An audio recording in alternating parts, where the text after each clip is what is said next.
Hier, on a coronavirus dans 4 Afrique du Sud. Mais la vie de corona, on ne sait pas. Parce que les seigneurs de guerre, les son na bango na bango et kokina bango pe bambano ndenge nezwa bango mais bango bazo vivre bato basa eloko. La comparaison par raison, il faut pas comparer moi avec Edingo avec mes musiciens. Moi je suis un ministre de Dieu.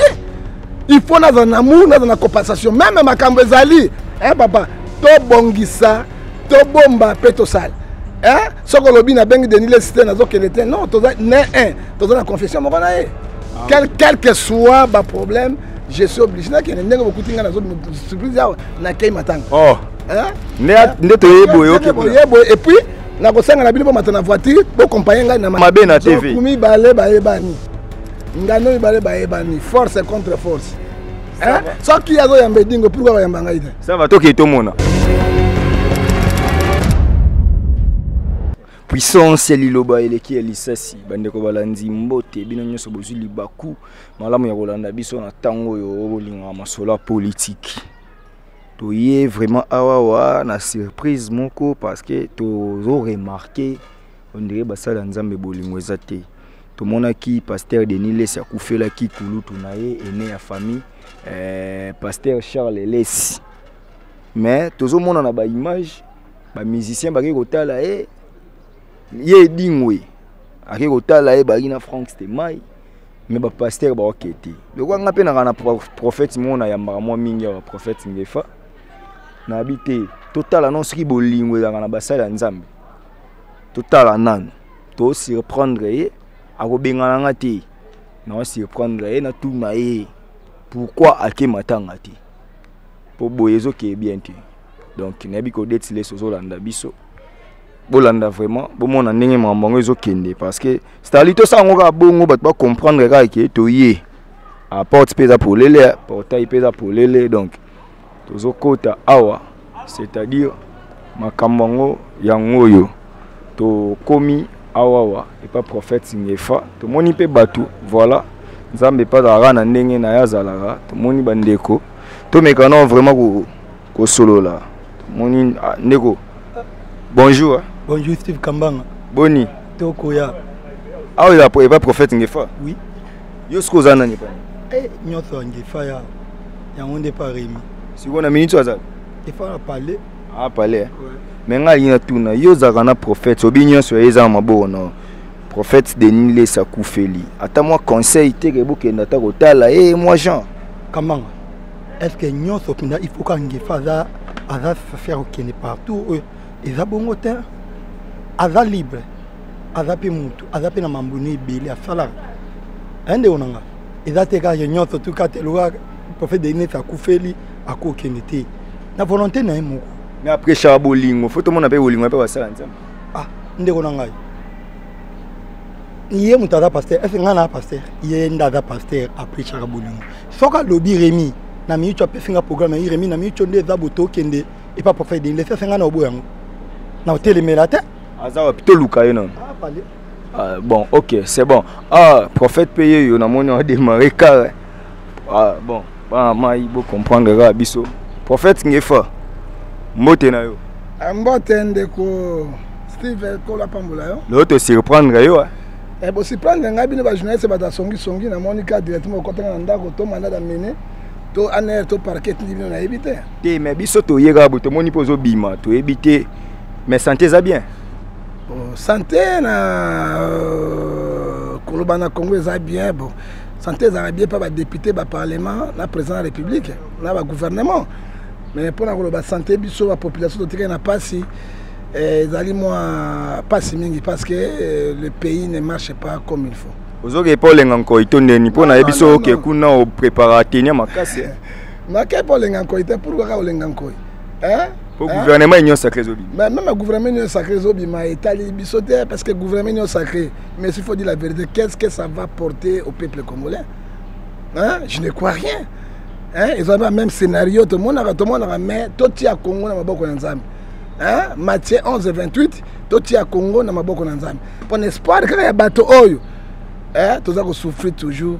Pe espoir moko ekozala na bisote mais nzambe atika bana na été to ko ko prophète malheur te mais un bon jour c'est que moi je crois Nzambe akoki ko bikisa mboko etoni na postalité nyonso ba richesse nyonso ke to zape mo malamu parce que to yana mokili kotika bato te to yambaki awa mambo Henri Thomas Lokondo ebiki ba conversation mo ebimi que bazomona ndeko ya PPRD Patrick Ekanga azo réclamer pas mon continent mo que déjà na sali eloko ngo HTL ndaza boyebu mais ba liste ezo kendete pour bete lisolo poison émission na yambaki ce que ba conversion on dirait que ndeko wana akozala yebi liwa parce que na conversion ba komi HTL et Henri Thomas Lokondo donc azaki empoisonné mais na ebisa ki oni soko moi ba mort sibiti boye il y a quelque chose qui ne va pas biso to ba sakoli basakoli kaka ya ba télévision te ya ba internet te mais rôle ya prophète ezali celui qui prend la pensée du transport peuple de Dieu un prophète saint centenaire na lobaki patriarche Thomas Lokondo akufi liwa pamba te il est empoisonné na ebisaki bino clair olingi na loba suneni pesima nzambe akotika te akobimisa bato na polele po toyeba ete tokei na biso culture na biso bakongolais ya bapoison te culture ya biso bakongolais ezali kolia kosakana komela na banjele na bamomi mais culture oyo eli biso ya kobomaka bato bamort subite eza ya biso te euti na Rwanda lelo tala tozokontinue mpe koperdre sisanga akei kaka bongo Thomas Lokondo akei kaka bongo Rimer mo pe uti otambola mezaki nango lukuta ke Robert wa pa kufa Rimer akufi nete Robert azobunda na coronavirus na kata Afrique du Sud mais na ebita corona ngo ezopona banani na banani on ne sait pas parce que bato na bazali ba seigneur de guerre bazana ba sonne maboko na bango ekoki na bango pe bambano ndenge nezwa bango mais bango bazoko vivre bato basala eloko te bazokeni donc pona yo on olinga Robert te ya Thomas Lokondo zokota ya Robert azobela mais Robert wa azali na kati ya CRD bango nde babomi na ba Thomas Luwaka Thomas Lubanga bango nde babomi ba congolais de millions pona koluka ba pouvoir na bango yango mona Rwanda comme vice président de la République yo mona wa un expatrié un étranger parce que nini basalaki na minduki basalaki na makila bato compensation na bango ngona mais Bible ezo beso clair Romains 6:23 les sadi péché c'est la mort mais soki mabe yeli we yewe mal parce que justice nzambe zali ata justice mokile sa ebelo côté mais oya nzambe zali papa ezali alors il faut ebaete likambo na likambo ezali na tango na ngo pe na suka na voilà ozara prophète du peuple mais tu remarqué que bino basala nzambe bwana bolingo te na Congo elo ni esala ke boyo kana te bino basala nzambe ezali leadership oui la leadership ngai na leki ngai boy or que pa nzambe motaleki moninga zate nzambe apesa ka moto na don na cadeau na ye eloko zo maso leadership ezo maso orgueil orgueil ezo boma yango oyo mona penda virus oyo détruit bana na nzambe to kabwana surtout ba leader surtout ba pasteur bazali na amour te or que na pesa version Bible ata moninga sali yo mabe mais prophète 12 verset 10 l'amour couvre toutes les fautes bango balimbisa kati na tango yo lo baboye yo pe prophète Denis les akufeli ya Charles soki toke une semaine yango yo bengi ete ata kotala ete tomoni edingwe kutu kachera kei ba musicien bazo kende mais bino basali ya nzambe bokete mais ngai nazo la comparaison est pas raison la comparaison par raison, il ne faut pas comparer moi avec Edingo, avec les musiciens. Moi, je suis un ministre de Dieu. Il faut dans un amour, dans une compensation. Même ma Kambezali, papa, to bongisa, to bomba, peto sal. Soko lobi na bengi Denis le système nazo kelete. Non, to za na confession mo na ye. Quel que soit le problème, je suis obligé na kene ndenge bokutinga nazo surprise na kei matanga. Oh.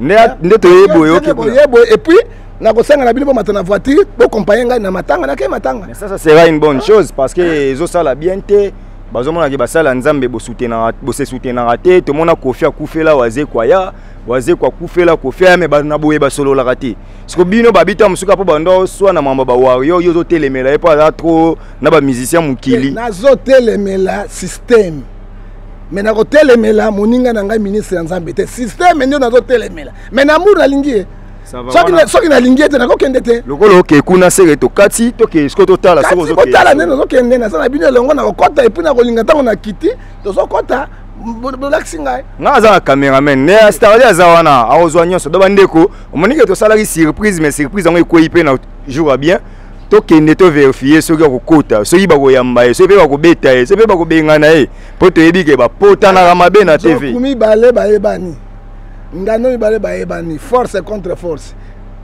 Ce qui a yamba dingo pourquoi yamba ngai te. Ça va toke to mona. Nzambe apambola. Ça va.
Voilà, bandeko balandi, vous comprendre sikoyo. Donc, ezaki eloko mona surprenant qui est na parler. Na surprise wane coïncider gazo ya koto yo. To yepe bomoni na ba image ndenge lisolo eleki wana parce que prophète Singefa na prophète Denis Lesi baza batu moko. Mais ye moko oloba nanu prophète Singefa. Réaction eza nini lelo yaki ko présenter ba condoléances na évêque Denis Lesi pe ayoki ye moko tabe nyoso évêque. Et ça le ndenge. Non, Nazali évêque, soki bato bayi barangote, Nazali membre fondateur ya NRC. Hein, biso to bundi to beti minduki ke kakenja kwei. Hein, de kakenja kwei, c'est vrai ce que je te dis. Oyoki abenga kuna komonini évêque, Nazali évêque ya solo, na komi kumisanga moko te na zo calme parce que oyebi bolingwe de kanyonso. Bolingwe de kanyonso na ko kozala calme te koyoka. Nous sommes les frères, hein? Nous sommes les frères, à part Moksala Nzambe, mais tout ça, hein? Et quand Pexangata sous faire à Zuli Kamanakota la faire, oh le mal, parce qu'il est congolais. Et Pexangata est confiant parce que moi, je n'ai pas église. Et on a campé avec Papa Wemba. Non, non, non, il n'y a qui n'a pas sa condoléance, mais surtout sur Bassin Nzambe. Et parce que même confession NRC, personne n'a commis. Est-ce que comité pour nous, secrétaire général? Je ne sais pas, alors moi je vais l'appeler. Il y a un secrétaire général tout de suite, il faut te souhaiter, vieux Charles Azaki, conseiller principal. Hein? Donc, il y a Tokiami Balek au Kabola Bitumba, na 4 il y a NRC. Donc, vous avez mal organisé la NRC? Je ne sais pas, moi, je ne suis pas chef. Nazali évêque, mais Nazali chef. Hein? Chef Wazali, Obazo Kamba Bazali. La hiérarchie. La hiérarchie Bazali, Nazali des décideurs. Parce que soit les Kambazali, qu'on paie sa décision, Nazali des décideurs na 4. Mais na comprendre que ça n'est pas si mingi, il fallait chef Yemoko, Azala, après sa ordre, et moi je vais appeler, mais qu'est-ce qui se passe au juste dans la confession. Bandeko Balandi, vous comprendre que tu Zala qui vraiment na prophète Singefa, tu surprenant qui n'a parlé po toyeba soki ya solo koya bomoni ke aye toye pe na car bomoni vraiment ba image ti tokoti ba yambani do eli olakisake oyo to mso eleka na ba TV na ba internet to mso pe vie réalité et surtout que na tanga matanga prophète Denis laisse comprendre que azo mérité ba baya ko présenter ba condoléances donc prophète ngefa sali pa na aye donc souka na image po bat bandima kité même ngamoko tango ayebisinga azoya na ndima kité ayebisinga mata na carte kende et toye bomoni ke mambo eleki bien donc esengweza merci na Starlili ma merci na Rémi Boboa no bat bozaki wana na prise de vie donc bozaki tellement ebelé oyo bolandi biso bomoni ke ya boyena no salami kité no salamate ke prophète ngefa ayo kutana na prophète Denis Lesi mais na cadre matanga ya Charles Lesi donc veut dire ça vraiment mambo yo il faut se peler nango to encourager pour mambo ekendaka bien et ko sala malamu mingi mambo ezala bongo. Merci d'être laissé à la Megan, merci na batutu mon vieux José Moulumba les Bogards de Birmingham, merci na batutu Obozola de émission mon vieux Sia Moulex Aigle Noir Bozé Belé Banque mondiale exemple à suivre Mimich la Kisantoise Ngangu Bobette Nzita donc boza tellement belé et surtout que précieux Kambanga voilà tokutani mbala simara nde tolobaka mi bundela poso mi bundelité nta bundelo azate donc puissance à liloba eleki ya lisasi à suivre.